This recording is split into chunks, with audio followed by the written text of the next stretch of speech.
my channel, Karen's Club Station here. Share ko lang ang shinare mismo ni Piolo Pascual sa kanyang Instagram account. Hindi ako sure kung mismong si Piolo Pascual, pero naka-follow kasi ako.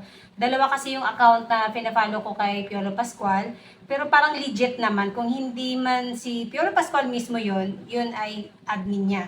May shinare kasi na story, silang dalawa ni Shaina magdayaw.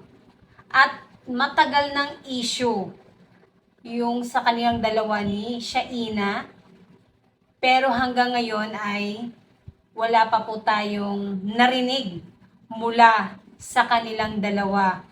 Alam ko 2 years ago ay spotted nga sila nung sa Bohol kasama si Raymart and Jody Santa Maria, kung hindi ako nagkakamali.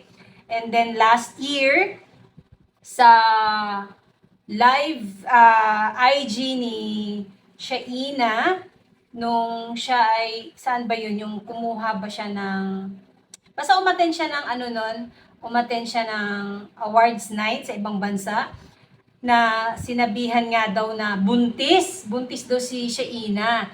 Nung time na yun, umiinom si Shaina ng something beer. Kaya sabi ni Shaina, may buntis bang umiinom ng beer? Yun. Kaya ngayon, bagong-bago to, siguro yesterday ko lang to nakita ang picture nilang dalawa, Shaina and Piolo Pascual. #Grace. Hindi kaya may pelikula, sina Shaina and Piolo Pascual?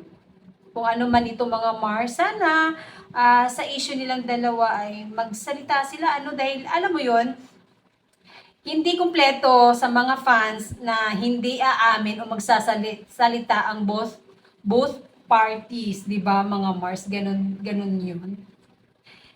And that's it mga Mars. Thank you for watching this video. Bye.